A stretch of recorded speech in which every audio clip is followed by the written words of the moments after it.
Today we will be showing you how to replace a control card in an HPE MSL3040 tape library. This replacement will require downtime and should be scheduled with the system administrator. This replacement procedure is the same for the base module controller as well as any expansion module controller. If you need to order a replacement base module control card for your MSL3040 from the Rocket platform, please use part number 882-189-001. Prior to performing this replacement procedure, it is best practice to log into the web GUI of the library, if possible, and save your configuration.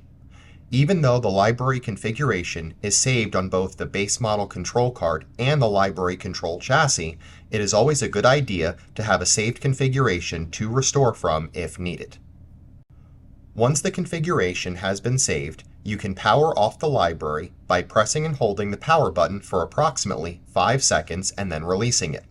You will be presented with a pop-up asking if you want to put the robot into the default park position or into the shipping position.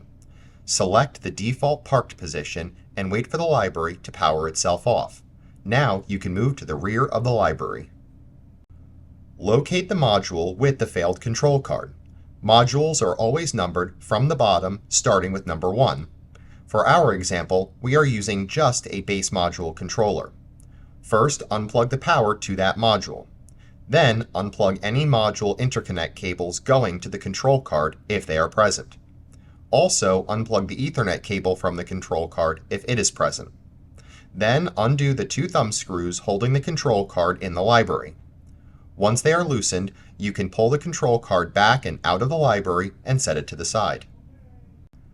Now you can install the replacement control card by lining it up with the guide rails in the control card bay and pushing it in firmly. Once it is fully seated, tighten the 2 thumb screws and ensure that the card is secure in the library. Then proceed to reconnect the module interconnect cables and Ethernet cable if they were present.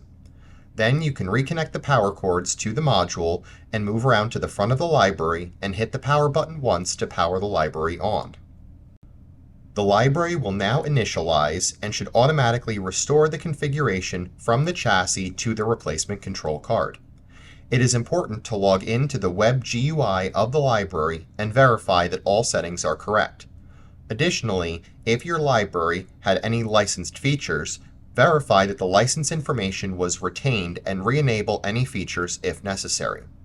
If you find that settings were not carried over properly, you can either restore from your saved configuration file if you have one, or reset the library manually.